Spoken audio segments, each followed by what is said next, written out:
Hi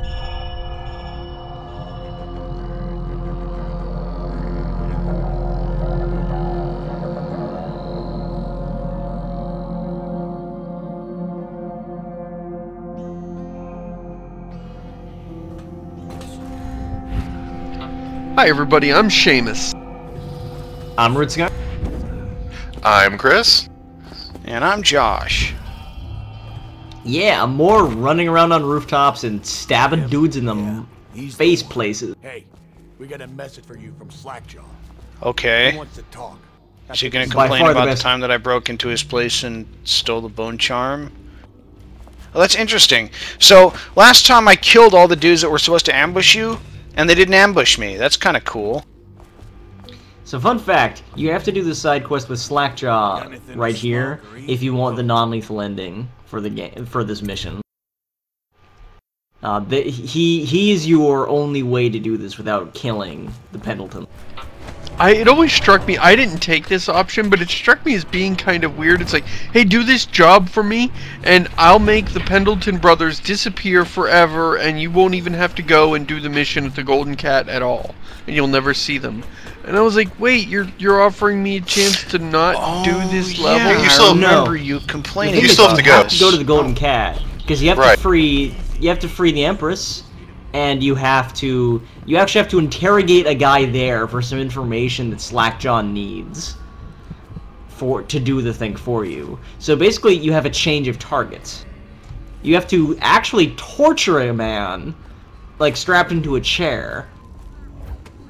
So if you don't want to kill people, Wow. you just have to torture other people, and then who are completely unrelated. And then other people have their tongues torn out and have to live the rest of their lives in brutal slavery. I mean, you might think that the altruistic thing to do would be to shut down the slave mine, but... Yeah, this is all kind of... I mean, we can get into this later, but this is all kind of the problem with the morality system in this game, which is that... Or whatever It's it not, is. well, whatever it... Oh, The whatever system. oops. Yeah, every time you say, oh, my problem with the morality system is somebody says, it's not a morality system, and it's like, okay, well, whatever Right, this is. the chaos... I shouldn't have said morality system, because I was actually trying to make this point. The chaos order system is that,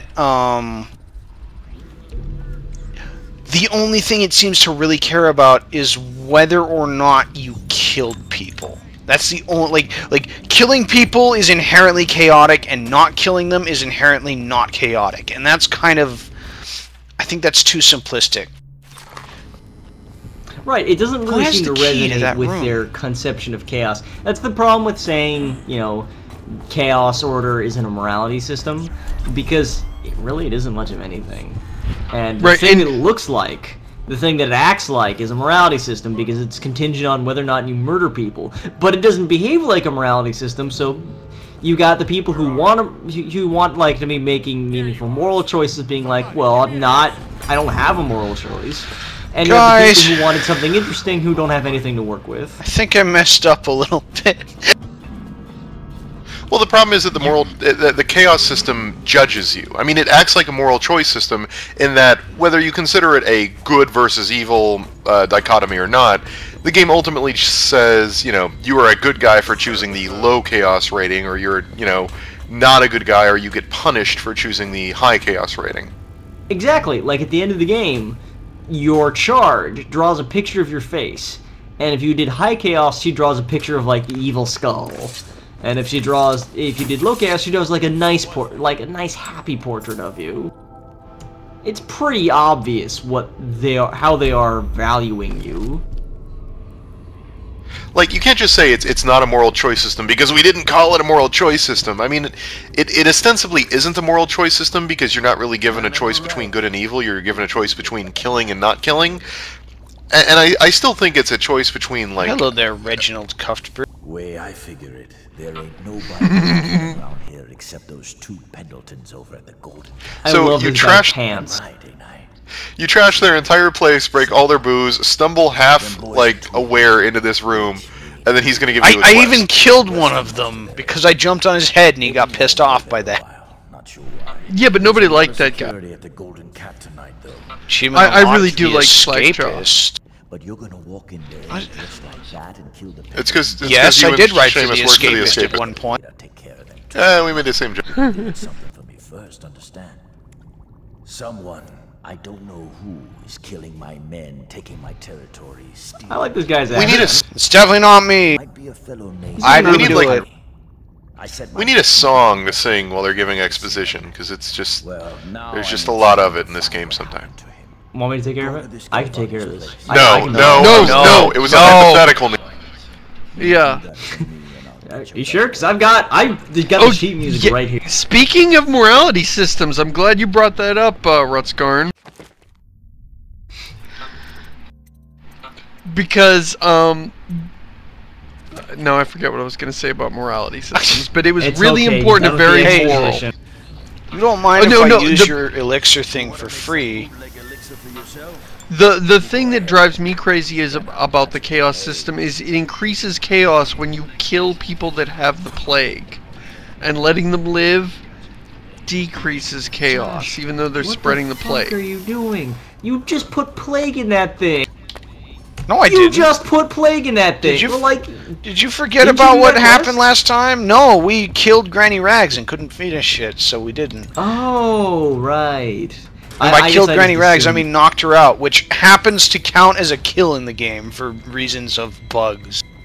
So Which all of that. is great because if you literally murdered her, you wouldn't be killing her. Yeah. So all of that feeds into this sort of other problem with the chaos system is that it is a system that is hidden very, very, very much from the player. You get a summary at the end of each level that says you are high chaos or you are low chaos, but you don't really get an indicator that says, you just screwed up and raised your chaos rating, or oh, you just did a good and lowered your chaos rating. It very much sort of hides all of that from you, which is where we got into that thing where we talked about does poisoning the elixir give high chaos, and apparently it does, and we were wrong.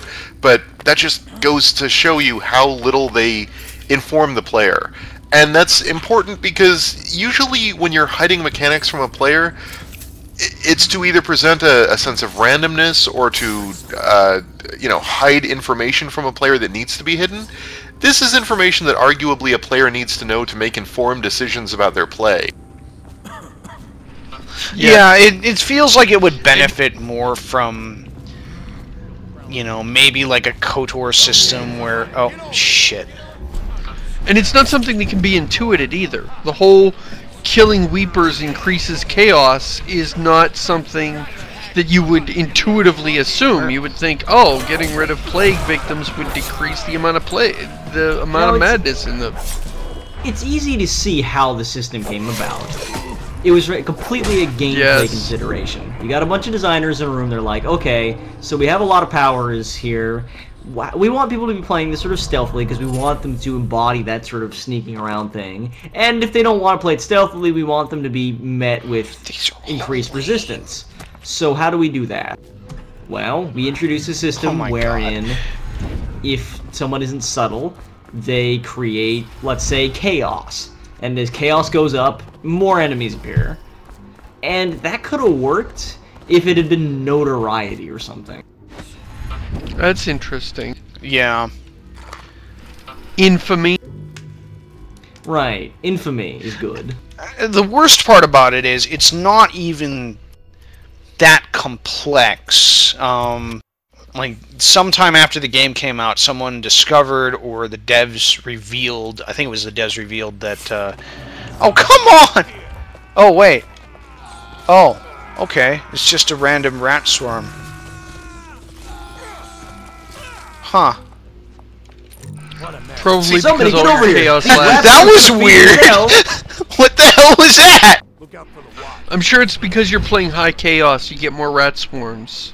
I did this on my high chaos playthrough, and I started shit. getting all Ow. sorts of weird things like that. Want to look at some of the things I found? What were you saying, Josh? Good place. Anyway, a dev revealed that, like, you would get lower chaos if you... you'd get higher chaos if you killed more than 20% of the NPCs on a level, and lower chaos if you didn't.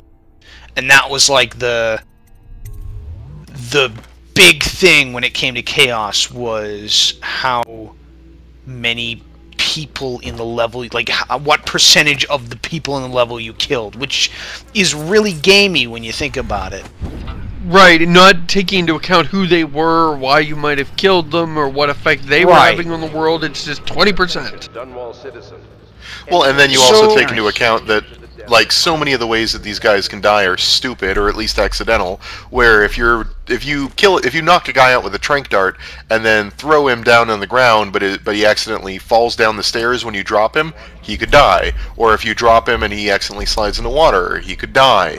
Any number of things. Which is knock a guy out and grab him and then jump into some water. They instantly drown. Right. Because Assassin's Creed. Well, but any one of those counts against you, and it's not intuitive, like Seamus was saying. You can't just intuit that, like, I knocked a guy out and then tried to hide him at the bottom of a stairwell. Up, he fell down the stairs and broke every bone in his body. High chaos. Oh, come on! What was that? That's on you. Patrols have been reported. Any suspicious person. I have to say, though, that watching you play, it's still just, it makes me want to load the game up, because as much as the game has problems with everything else, the combat, the combat yeah, the sword so fighting well. especially is pretty solid. It is. You can't really see it in the Let's Play. Yeah, they didn't try and do too much with it. And I think it works better than, like, the Assassin's Creed sword fighting, which always felt a little clunky and gamey to me. And it kind of flows much nicer in this game. Plus, you can use a pistol also. Somebody, you can come forward to receive your accolades now. Link to a video where it introduced 3 new playstyles for playing Dishonored. And my favorite was the loudest man in Dunwall, wherein what you do is you run into combat and fire your pistol once into the air to let everybody know that you're there and alert them to your presence. And then you sword fight them as fairly as possible. If you can only use powers to taunt them, never to gain an advantage. In the video, he uses blink or time stop to go behind a guy. Then he unstops time. Then he waits until the guy turns around. Do we want to do the non-lethal option for this quest just to show it? Fuck it. No, let's go straight forward because we want to see the Pendletons. I don't think there's anything left in. I will say, you don't have to touch the Pendletons if you do non-lethal. I was skulking around, and one of them I just sort of gave a pass. I'm just like, okay, looks like you're not going to go to KO Junction today, Mr. Pendleton. But the other one started, like, talking like he was about to do some seriously disturbing shenanigans with his prostitute. Like, he was going to have the prostitute dress up as an aristocrat that he hated. And I was kind of like, okay, you get to spend the rest of the evening on the roof. And that was a fun one. It's kind of like, it was completely frivolous, had no effect on the game. It was just sort of me getting into character. It reminded me of how in Deus Ex I used to, like, grab all the furniture from the break room and drag it into my office. God, just watching this, I love the fact that there are so many different mechanics Josh just used to take those guys out. But it's all legible. Like, it's all very choreographed to the player. You done fucked up now, John. Like, if you think about a game that has, like, 7 or 8 different magical powers, and then 5 or 6 different weapons, and then all these other mechanics like AI systems and exploding barrels and everything, it would be very easy for this to get so noisy and so convoluted you can't tell what's going on when combat starts. But this game, it would just be random chaos. It balances that it balances itself so well with these different mechanics. Because you want them to interact, but you don't want them to be so tied up in one another that anytime you do anything, there are 13 repercussions and all of the systems explode around you. Yeah. Hey guys, in case you didn't get it the last time, there's multiple routes. Oh, give me a fucking break. I like that's full screen now instead of a little pop-up. Were people still not grokking that particular concept? How brutal must the playtesting have been for this game? Okay, but like, okay, so I just came into this courtyard, and like, Isn't there how am I another way supposed to in do here? this? The Pendletons are all the way over there. What about? Do I wait here for them to come over here? Am I waiting for a cutscene? Oh, I could have here's a sworn there was bug. another. I've noticed that whenever I move this white piece of plastic here, I look in different directions, and that's not helpful. Because I mean, everything seems to happen in front of me, so why would I want to look to my side? I've never been back here. This is actually really cool because I always went the more Yeah. direct route. Yeah. Wasn't there? Yeah, wasn't there a second way in? There's at least- ways in. Yeah, there's. No, at wasn't there least like a second way 3 into in? this area? Yeah. Okay. Yeah. Oh, Oh, yes. yeah. there Captain's is, right Chair there. Hotel. I'm right. pretty sure Slackjaw gives you that key. Yeah, you have to do the Slackjaw quest. Okay, so this is where I started on this, way above everybody. Yeah. And this is a good way in. Can I just say the inside of the Golden Cat is pretty beautiful. It really is. It's one of my. I love the rich color, lots of contrast. Again, just really, really strong environment design. And we're about And I to love meet in front of- Dishonored's cast of strong female characters. Oh. That was sarcasm. That was bitter. Sometimes, bitter Ratskarn, sometimes you are an awful person.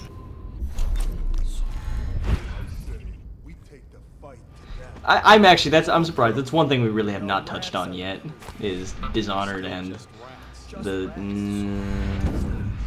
You see, I don't like that argument because you always get bogged down. Well, it's based on Victorian, and Victorian times were really crappy towards women, and it's like, well, they didn't have to do that here, but they could. But it was a thematic thing that people are familiar with, and then what it drags you into is this awful argument about authorial intent. Yeah, what it really comes down to is whether or not you accept that the Victorian setting was strong enough to support this kind of treatment towards women. I completely dispute that. What I mean is, if they wanted to make this game like as Victorian fiction / Victorian as possible, Some nights he just that weeps. by no means precluded having awesome, like, badass take-charge female characters. I mean, like, the people... Right. If you're saying it's based on Victorian history, then, like, look at the people who fought against the bill that... Right, allowed I'm the not search and saying that as seizure a of prostitutes, justification like smoking for cigars. not having... Yeah, like, For smoking not cigars, having any protesting. strong characters. Or, yeah, if you don't, or if you want to look for fictional examples, like in Victorian fiction of strong female characters, I mean, honestly, a lot of the female characters ain't even like a Sherlock Holmes story. Like, you know, they're not afraid, you know, they face the problem.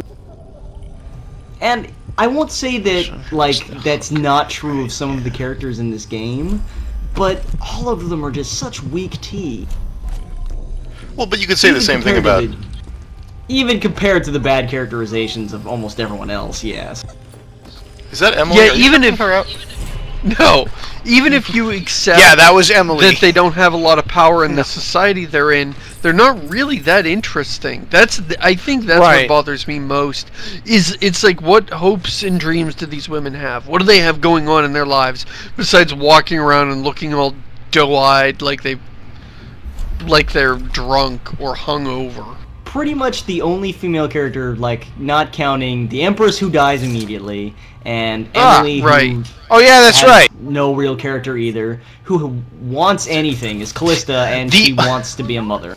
The only person in the game who doesn't recognize us as Corvo immediately because of the mask. Sneak around, aren't you? Yeah, that's why we're wearing this mask, and not because it has a cool monocle in it. Mother. The thing that's disappointing about this game when we talk about this isn't that, you know, it has sexism in it. Isn't that, like, the characters are disempowered by their society. Like, that their society does not empower women. It's that happened, like, that was outlined by the writers, and then it feels like the writers just kind of went, well, so what do we do with women in this, like, you know, so what do we do with this character as a female? Just, I'm gonna eat your food. Doesn't really matter. She's a prostitute. That's it. That's her character. Prostitute. Yeah, or Beginning she's oppressed, yeah, by her boss. She's a maid. We're done. Yeah. Done here. Yeah, it's not that they're oppressed, it's that they don't seem to think anything of being oppressed. They don't have anything to say about it. It doesn't seem, they just, I'm a maid, that's it. Yep. And I know if it's you want an idea. Let's rob the hookers blind, guys. Let's do that. You are a noble man, Josh. Really, you're all hard, buddy. Do I have the bone charm that does? So I'm gonna take it back.